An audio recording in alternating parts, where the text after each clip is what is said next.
ത്രിയേക ദൈവത്തിൻ്റെ വലിയ തിരുനാമം മഹത്വപ്പെടുമാറാകട്ടെ. എന്നെ ശ്രവിക്കുന്ന ഏവർക്കും ഭാഗ്യവചനധാരയിലേക്ക് സ്വാഗതം. ഇന്നത്തെ വചനധാരയിൽ ഞാൻ തിരഞ്ഞെടുത്തിരിക്കുന്ന വേദഭാഗം സങ്കീർത്തന പുസ്തകത്തിൻ്റെ 34-ാം അധ്യായം 1 മുതൽ 5 വരെയുള്ള വാക്യങ്ങളാണ്. നമ്മൾ സങ്കീർത്തന പുസ്തകം ഉടനീളം പരിശോധിക്കുമ്പോൾ പല ശ്രേണിയിലുള്ള അധ്യായങ്ങൾ നമുക്ക് ശ്രവിക്കുവാൻ സാധിക്കും. അവിടെ സന്തോഷത്തിൻ്റെയും വിലാപത്തിൻ്റെയും സ്തോത്രഗീതങ്ങളുടെയും ധ്യാനത്തിൻ്റെയും ആരോഹണ ഗീതങ്ങളുടെയും സമ്മിശ്ര മധുരമായ ഇണകോർക്കലിലൂടെ നമ്മുടെ മനസ്സിൻ്റെ അടിത്തട്ടിനെ ഇളക്കുന്നതായ ഒരു ദൈവിക അനുഗ്രഹം നമുക്ക് അനുഭവിച്ചറിയാൻ സാധിക്കും. ഈ അധ്യായത്തെ ദാവീദിൻ്റെ ഒരു സ്തോത്രഗീതമായിട്ടാണ് ഇവിടെ പ്രതിപാദിച്ചിരിക്കുന്നത്. ദൈവം തൻ്റെ ഭക്തന്മാരെ എങ്ങനെ അവൻ്റെ ചിറകടിയിൽ സൂക്ഷിക്കുന്നുവെന്നും ദാവീദ് തൻ്റെ ജീവിതാനുഭവത്തിൽ അവനുണ്ടായ അനുഗ്രഹങ്ങളെക്കുറിച്ച് നമ്മളെ കൂടി ബോധ്യവാന്മാരാക്കുവാൻ തക്കോണം ഉതകുന്ന ഒരു ഭേദഭാഗമാണിത്. അതിലുപരി ദൈവത്തിൽ ആശ്രയിക്കുകയും അവൻ്റെ വചനത്തിൽ വിശ്വസിക്കുകയും അവൻ്റെ ഹിതമനുസരിച്ച് ജീവിക്കുകയും ചെയ്യുന്നവരെ ദൈവം എപ്രകാരം അനുഗ്രഹിക്കും എന്നുള്ളതിനെ പറ്റിയും ഇവിടെ പ്രതിപാദിക്കുന്നു. ഈ അധ്യായത്തിൻ്റെ പശ്ചാത്തലം നമ്മൾ വിശകലനം ചെയ്യുമ്പോൾ അതിൻ്റെ ആമുഖത്തിൽ തന്നെ വ്യക്തമായി നമുക്ക് കാണുവാൻ കഴിയും. ശൗൽ രാജാവിൻ്റെ പീഡനത്തെ ഭയന്ന് ദാവീദ് ഗോല്യാത്തിന്റെ ദേശമായ ഫെലിസ്ത്യ എന്ന സ്ഥലത്ത് എത്തിച്ചേരുകയും അവിടെയുള്ള ആളുകൾ ദാവീദിനെ തിരിച്ചറിയുകയും ചെയ്യുന്നു.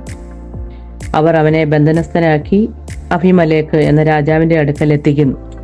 ബുദ്ധിമാനായ ദാവീദ് തനിക്ക് ബുദ്ധിഭ്രമമെന്ന് അഭിനയിക്കുകയും അത് കണ്ട രാജാവ് തൻ്റെ പ്രജകളെ ശാസിക്കുകയും അവനെ അവിടെ നിന്നും ആട്ടിപ്പായിക്കുകയും ചെയ്യുന്നു. അവിടെ നിന്നും തന്ത്രപൂർവ്വം രക്ഷപ്പെട്ട ദാവീദ് അതുല ഗുഹയിൽ അഭയം പ്രാപിക്കുന്നു. അവിടെ വെച്ച് ദാവീദ് ദൈവത്തെ സ്തുതിച്ചുകൊണ്ട് ഇങ്ങനെ പ്രാർത്ഥിക്കുകയാണ്: ഞാൻ എല്ലാ കാലത്തും ദൈവത്തെ വാഴ്ത്തും, അവൻ്റെ സ്തുതി എപ്പോഴും എൻ്റെ നാവിന്മേലിരിക്കും. 1-ാം വാക്യത്തിലൂടെ ദാവീദ് ഇത് നമുക്ക് കാട്ടിത്തരുന്നു. എല്ലാ കാലത്തും എന്ന് പറയുമ്പോൾ രാവിലെയും വൈകിട്ടും എന്നല്ല ദാവീദ് അവിടെ ഉദ്ദേശിക്കുന്നത്. പിന്നെയോ നമ്മുടെ സന്തോഷകാലത്തും സങ്കടകാലത്തും ദുഃഖത്തിലും സുഖത്തിലും സമൃദ്ധിയിലും കഷ്ടകാലത്തും അങ്ങനെ ഇടവിടാതെ നമ്മൾ ദൈവത്തെ സ്തുതിക്കേണ്ടിയിരിക്കുന്നു. അതുപോലെ തന്നെ നമ്മുടെ ജീവിതത്തിൽ മധുരം, ഉപ്പ്, പുളി, കയ്പ്, കമർപ്പ് എന്ന് വേണ്ട എല്ലാ രുചികളും കേൾക്കുമ്പോൾ തന്നെ നമ്മുടെ നാവും ഹൃദയവും അതിനെ മനസ്സിലാക്കുന്നു.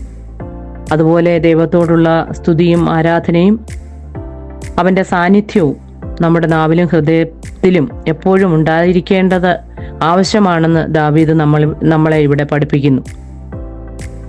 4-ാം വാക്യത്തിൽ ഇപ്രകാരം പറയുന്നു: ഞാൻ യഹോവയോട് അപേക്ഷിച്ചു, അവൻ എനിക്ക് ഉത്തരമരുളി, എൻ്റെ സകല ഭയത്തിൽ നിന്നും എന്നെ വിടുവിച്ചു.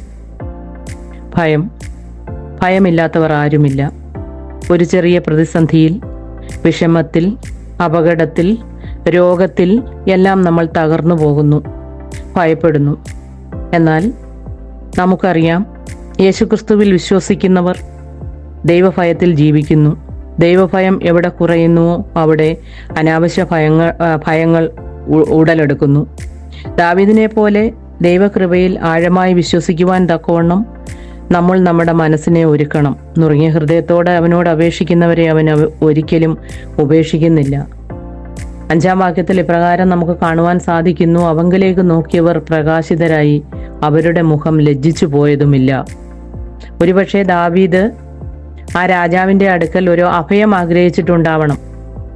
എന്നാൽ രാജാവ് അവനെ അവിടെ നിന്ന് മാട്ടിപ്പായിച്ചപ്പോൾ ദാവീദ് സ്വയമേ ഇങ്ങനെ ചിന്തിക്കുകയാണ്: മനുഷ്യരിൽ ആശ്രയിച്ചാൽ നമുക്ക് അപമാനവും ലജ്ഞയും ഏൽക്കേണ്ടി വരും. എന്നാലോ ദൈവത്തിൽ ആശ്രയിക്കുന്നവനെ അവൻ ഒരു നാളും കൈവിടുകയില്ല. ആയതിനാൽ നമ്മുടെ ജീവിത പ്രയാണത്തിൽ കഷ്ടതയുടെയും പ്രശ്നങ്ങളുടെയും ഭാരങ്ങളുടെയും വേദനയുടെയും മുമ്പിൽ നമുക്ക് അവങ്കലേക്ക് നമ്മുടെ ദൃഷ്ടിയെ ഉറപ്പിക്കാം. അങ്ങനെ നാം ഉണർവുള്ളവരായി, വിശ്വാസമുള്ളവരായി, ദൈവത്തിൽ ഭയപ്പെട്ട് അവൻ്റെ മഹത്വത്തിൽ ആശ്രയിച്ചുകൊണ്ട് മറ്റുള്ളവർക്ക് ഉത്തമ മാതൃകയായി ജീവിക്കുവാൻ ഈ ഭാഗ്യവചനധാര പ്രയോജനപ്പെടട്ടെ എന്ന് പ്രാർത്ഥിച്ചുകൊണ്ട് ഞാൻ നിർത്തുന്നു. ദൈവം നമ്മളെ എല്ലാവരെയും അനുഗ്രഹിക്കട്ടെ. ദൈവത്തിന് സ്തുതി.